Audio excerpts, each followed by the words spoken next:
So I finished Sea of Stars finally, and man, oh man, boy, that game was that was a chore to get through. To be honest, and it's a shame too. And I'm not gonna speak too poorly about it. I don't like to be too negative, but um, Sea of Stars is an interesting game because it's an RPG. I played it on Game Pass.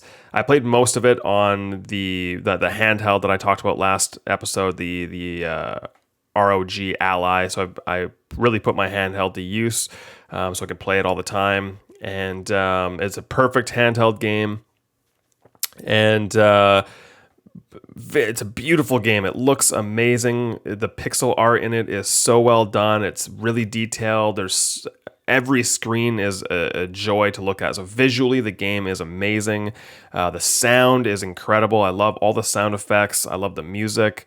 I even published a YouTube video of one of the songs because I knew it would be a hit. A lot of times, people on YouTube, they will just like post songs from a game and make a background, and it gets lots of views. And I was like, hey, I looked up on YouTube, and no one had posted this song yet, but I knew it was going to be a hit with people, and I did it, and I've got like 6,000 views, and it keeps going up all the time. So it's the Level Up theme song. If you've played the game, you know it's really catchy. So I did like a 5-minute loop, and I made my own background that kind of it changes from night to day. I put a little bit of work into it, and it paid off. People are glad that I posted that. So music's great in the game. The gameplay is even fun. It's very simple. It's a simplistic RPG. It's turn based, but they add enough little things into it that you've seen in other games before, that help speed things up and keep things a bit more fun and active.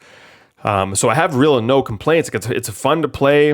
The movement from running around is fun as well. There's a bit of action there too. And the only complaint that I have about the game, unfortunately, is probably the most important part to an RPG, which is the characters and the story itself. It really does feel like they made the entire game, and then at the very end, when they finish the game, like they finish all the areas, all the artwork, all the sound, all the music, all the puzzles, all the creatures, the fights, the enemy, everything. They designed everything, and then they're like, okay, so we should probably make a story now, but we have like a month left, so let's do our best. It really does feel like they made an entire game and forgot a story into the last moment, because man, it's really slow. Well, not even slow at the beginning. The beginning kind of sets up some stuff. But after very early on, you're waiting for something more to happen, and like nothing does for a while, and then you're waiting a bit more, and still nothing has happened, and then at a certain point, you start realizing like, hey, I don't really know anything about my character or my companion. Like the two, you can choose a guy or a girl to play as, and both of them are kind of blank slates, and they don't really, there's not a lot of depth there. There is a character you get named Garl. He's like the best friend of the two lead characters, and he has a lot of character moments. Like he feels way more developed than your own character. But even his stuff doesn't really happen until a bit later. He kind of just seems, I don't want to spoil anything at all, but like, he seems more developed than your character, and then you keep meeting more and more characters, but I was like, I haven't even learned anything about that first character yet. And then you meet a second character, and a third, and a fourth, and I'm like, what about these other characters? And throughout the entire game, you keep making more and more friends, and more people join your party, but they haven't even explored any of the characters to any depth at all. And so you just end up having this collection of people that feel quite bare bones and blank, and it's kind of like, oh, they're just visually on screen, but they don't really amount to anything in terms of story or character. You're kind of just moving through this world, and then the actual literal storyline as well. I know some people online were saying it takes about 10 hours before something really big, like interesting, happens, and I got to the 10-hour mark. 11-hour mark, 12-hour mark, 13-hour, and like nothing. I didn't really seem to reach this moment that people were talking about. I was like, what happens? I haven't really done anything. If I were to try to recap the story so far, I don't even know what I would say. It feels like not much has happened, unfortunately. It's a really cool world. It's a very inspiring world. While you're moving through it, it's really cool to look at and move through, but nothing beyond like go from point A to point B. There's not a lot there. And so I found myself just getting really bored, because my problem with most games, not even just RPGs, but most games, is I really like to have a motivating factor for why I'm doing things. Whether it's, I've complained about games in the past, even like Halo. Like Halo does have a rich world and a rich depth, but a lot of times it just feels like in game, if you don't read the novels, you don't know anything else like that, in game, it kind of feels like, you have to go from point A to point B, but you're not exactly sure why at all times. It kind of feels like, it feels weird. And that's maybe not even a good comparison. Because that one sort of does, it's just told, Halo does have reasons, it's just told in a little bit of a convoluted way. Maybe there's too much story in that regard that they couldn't properly explain it in a simplistic way. But in this game, in Sea of Stars, it feels like there is nothing.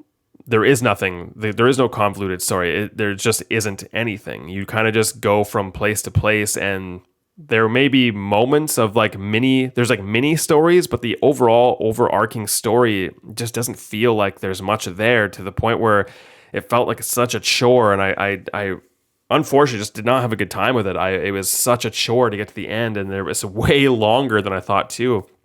I think it took me almost, 30 something hours.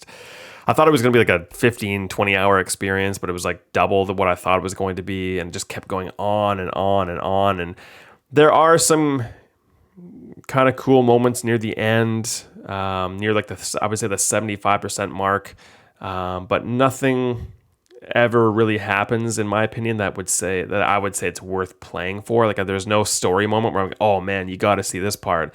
It was beyond basic, I would say. Even less so. It was like even the most basic RPGs, I feel like, have more going for it. Like there wasn't even like the cliches kind of thing. There wasn't anything. It just felt very bare bones.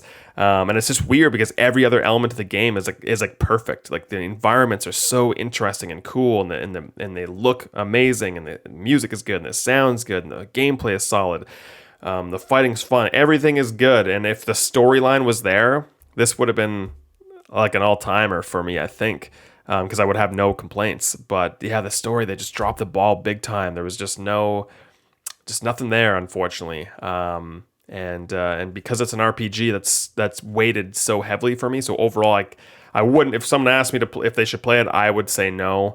Unfortunately, I would say, unless you're like if you just love pixel art, old looking RPGs, and maybe, but I don't know, from a story perspective, I just don't think there's enough there for me to enthusiastically recommend someone play it. So that was a disappointment, and it took me a long time to play.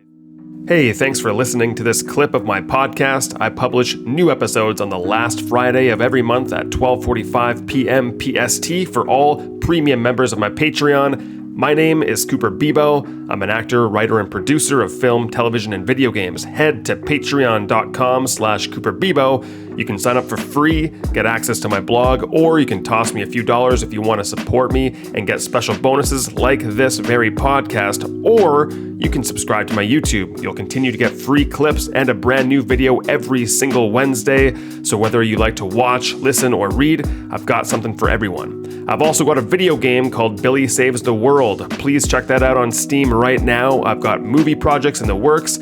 I update all of that stuff in Discord all of the time. Again, the basic channels are free to join. Just head to patreon.com/CooperBibo to get access. Thanks again, and I'll see you in the next clip.